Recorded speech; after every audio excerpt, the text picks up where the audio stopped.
Balik lagi di Rujak Politik Channel dan kita akan membahas soal ya yang udah-udah dari sejak Prabowo dilantik adalah tambang. Minerba. Itu kan udah kita tahu ya kalau semuanya bahwa sempat diberikan dari zaman itu kan dari zaman Jokowi ya. Pemberian konsesi itu ke ormas. Pertama sama ormas keagamaan lah ya. NU pertama, kedua Muhammadiyah juga menolak, terakhir menerima. Iya, tapi ke organisasi keagamaan lain belum ada nih beritanya siapa aja yang terima. Baru ormas dua besar itu. Lalu dilanjutkan ke part kedua yaitu adalah perguruan tinggi. Oh iya, perguruan tinggi diusulkan untuk kelola tambang. Benar. Dan kali ini menteri yang sama yaitu Bahlil Lahadalia itu dia minta arahan Presiden Prabowo nih Mas untuk bilang kalau bisa pesantren juga kelola tambang loh. Udah ormas pesantren sekarang. Iya. Mas lu pernah mondok. Gimana nih tanggapan lo? Ya, kalau saya pernah mondok lumayan lama, berapa tahun? Udah lebih berapa 7 tahun lebih. Kalau di pondok pesantren kita fokus saja itu. Kita aja di pesantren jangankan kita mikirin dunia, nggak ada tuh. Ustadz-ustadznya sampai detik ini aja mereka hanya dibayar itu ada yang 100.000 sebulan, 200.000. Masa? Ada. 100.000 makan apaan? Ada yang 100.000, 200.000 dan mereka cuma ngarepin dana. Kemarin udah viral videonya Menteri Agama itu banyak pesantren yang tidak diperhatikan untuk kemakmurannya. Sekarang mau bicara pesantren mau dikasih tambang. Kalau saya sih ngelihat sisi politiknya ya. Iya. Sisi politiknya itu sebenarnya itu ya untuk ketika pesantren kan bukan orang yang expert di bidang, bukan bidangnya gitu lah. Urusan belajar agama tiba-tiba ke tambang, ditakutkan jadi kuncian ketika dia punya salah. Nah dia pesantren punya masa tuh. Ormas keagamaan aja tuh bukan ekspertisnya gitu loh. Mereka harus mencari orang-orang lagi yang ya kalau bisa dibilang anggotanya mereka lagi yang memang di situ gitu. Tapi kan sebenarnya bukan fokusnya mereka. Nah ini gimana? Apalagi pesantren yang fokusnya didik penerus bangsa yang paham agama sehingga dia untuk menghindari korupsi. Terus diajarin untuk ini urusan dunia dan yang mereka tidak ketahui. Dan itu juga ada jelas tuh dalilnya kan masa gitu kan. Nah ini kalau tadi soal sisi politiknya ini kayak cenderung tercermin dengan statementnya Bahlil kemarin yang bilang bahwa ini kan pemberian konsesi ini kan sebagai bentuk apresiasi terhadap peran ulama dan pemuka agama yang sudah signifikan memberikan kontribusinya dari zaman penjajahan hingga sekarang gitu. Kalau mau ngasih apresiat ke pesantren ngapain harus kasih tambang? Berarti kan? Bangunin masjid sama benerin gedung sebenarnya. Benerin gedung, tempat yang layak. Pesantren kan kebanyakan tidurnya itu kalau saya dulu pakai tikar. Kan enggak. Kalau pesantren modern sekarang baru pakai kasur kan. Itu yang bayarnya lumayan lah. Ada pesantren-pesantren yang masih tradisional yang masih kita tidurnya kemana-mana itu bebas tuh. Itu aja pakai kasur aja masih skabies tuh ya. Iya, suka gatel-gatel yang bentol-bentol itu. Udah mending kalau saya sih mending perhatikan guru-gurunya lah. Guru-guru dan juga kualitas pesantren. Kualitas pesantren, bangunannya udah usah dikasih tambang. Pesantren ada ribuan, ada puluhan ribu. Nanti di situ pilih-pilih nanti. Terus kalau ada apa-apa, terus pesantren kan notabene orang yang tidak semua pesantren yang ngelola uang besar. Emang ada pesantren yang besar yang punya ekonomi yang bagus seperti Sitogiri, dia punya Indomaret, bukan Indomaret namanya Basmala. Ada Lasem, ada Rembang, ada Gontor. Itu pesantren yang mungkin secara ekonomi bagus. Tapi ada pesantren daerah yang buat ngajar aja masa aja masih pakai tungku kan, pakai api kayu gitu loh. Ya udah perhatiin itu satu data aja itu.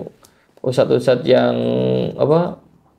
ngajar yang mendidik, jangan cuma guru doang yang diperhatikan, P3K lah apalah, gaji mereka juta-jutaan. Ya seorang ustadz yang mendidik anak-anaknya guru kan, mendidik anak-anaknya PNS, TNI Polri, dididik sama ustadz lulusan pesantren, mereka digaji kecil.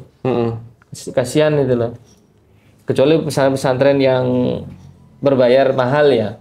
pasti dia ada hak yang lumayan. Tapi kalau yang di daerah-daerah itu kecil, kasihan. Saya dulu pernah tugasan dan pernah digaji, bukan digaji ya, dikasih bisaroh.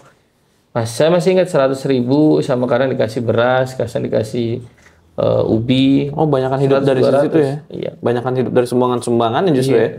Dan kalau gue kan melihatnya gini ya. Emangnya kita nggak mikirin. Kalau di pesantren dulu nggak ada kepikiran dunia kita pengen jadi apa enggak. Kita fokusnya itu gimana caranya kita punya murid paham agama, apa yang kita sampaikan ya mereka pahami gitu. Nah itu yang gue takut juga agak dimanfaatkan gitu loh, karena mereka tidak berfokus pada duniawinya. Mereka yang sisi duniawinya ini dimanfaatkan oleh orang-orang yang membutuhkan jabatan politiknya gitu loh. Nah ini kan juga kalau gue lihat kan pesantren diberi izin ormas ini kan sebenarnya harusnya ada sangkut pautnya dengan ormas keagamaan ya. Ormas keagamaan yang baru menerima iup tambang ini kan baru 2 ya. Satu Muhammadiyah, satu NU, dan mereka kan notabene juga mempunyai puluhan ribu pesantren di berbagai daerah di seluruh Indonesia gitu loh. Inikah apakah memang ini sebagai bentuk menghidupi pesantren? Atau memang sekadar untuk ngisi bensin politik nih? Kalau itu yang kalau saya menduga sih jangan-jangan ini sebagai jebakan Batman, atau ini pesantren mau ditumbangkan. Tambang udah banyak pengelolanya kan, dari pengusaha yang besar-besar sampai pejabat kan banyak yang kelola. Ya istilahnya ini mau ditumbangkan bagian dari apa yang telah mereka perbuat kan gitu kan. Jangan sampai ini jadi kuncian politik. Iya. Ketika politik datang, lalu kan dulu pernah gue kasih tambang. Kalau enggak, gue buka nih kasus nih masalah nih kalau enggak ini. Nah itu dia kan bisa instruksiin ke, kalau pesantren kan punya alumni, masih punya alumni ya di bawahnya ya, yang selalu biasanya samina wa ta'na sama gurunya. Dibandingkan dengan partai politik yang harus berbayar. Kalau pesantren free, kiainya ulamanya bilang apa, mereka akan nurut gitu. Benar. Ini kan juga kalau ngomongin soal yang tadi ya, itu kan juga agak ditakutkan kepada, tadi kita ngomong soal yang tadi pembukaan kasus apa itu kan juga agak ditakutkan juga kan ke kampus ya. Sebagai ini makanya agak aneh. Setelah kampus dibuka untuk ngelola itu, sedangkan suara-suara ini kan suara-suara mahasiswa tuh.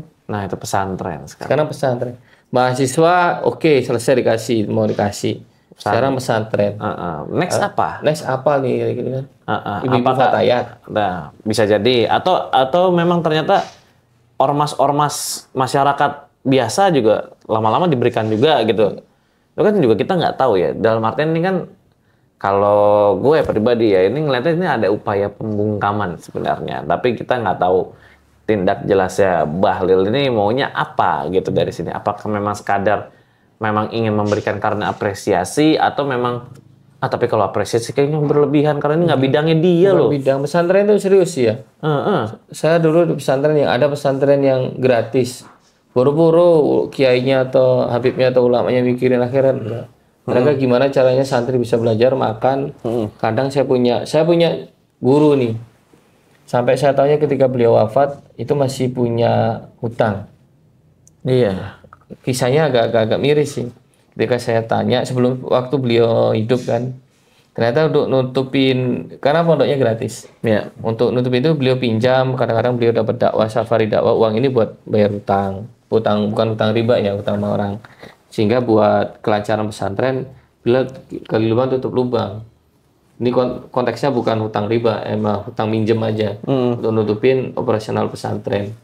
Dan tidak pernah itu kepikiran pengen ketemu pejabat aja, mereka menghindari hal itu gitu loh. Takut ada kepentingan kan gitu kan. Dimanfaatin orang, sangat takut pada ini main tambang kan. Yang nggak paham, anak pesantren pun kan ya pesantren kan, kalau pesantren polos bener-bener pesantren kan nggak ada pendidikan formal. Ada pendidikan ya kitab aja kan gitu. Sayangnya pemikiran-pemikiran yang kayak Mas Saiful ceritakan ini kan tidak, kayaknya sih kalau gue lihat ya ini nggak ada di pikiran Bahlil, yang justru kan dia kakanda, dia kan lulusan mahasiswa Islam juga. Kan kalau beda lah, kalau pesantren sama perguruan kan beda. Oh iya sih ya. Pesantren lebih kita tahu dari bawahnya kan. Maksudnya kan dia kan juga lahir dari golongan-golongan yang tersebut, maksudnya lingkungan dari situ gitu loh. Masa dia, berarti kan dia selama ini memahami gitu loh. Oh ini peluang.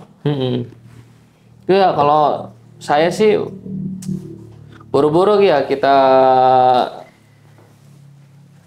kita santri itu mikirin gitu. Kita yang dipikirin pertama itu kita hafalin alfiyah.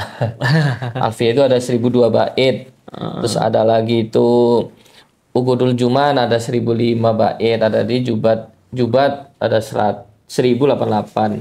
Ada Jawahar Maknun 291 bait. Terakhir ada Imriti 254 bait. Itu harus kita hafalin. Terus kita suruh mikirin dulunya. Aduh, gak masuk. Kita ngelihat perempuan aja rusak hafalan, rusak semuanya. Sampai santai kan melarang hal-hal kayak gitu kan. Lah ini suruh ngurusin tambang, ya ditakutkan ada keharaman di dalamnya.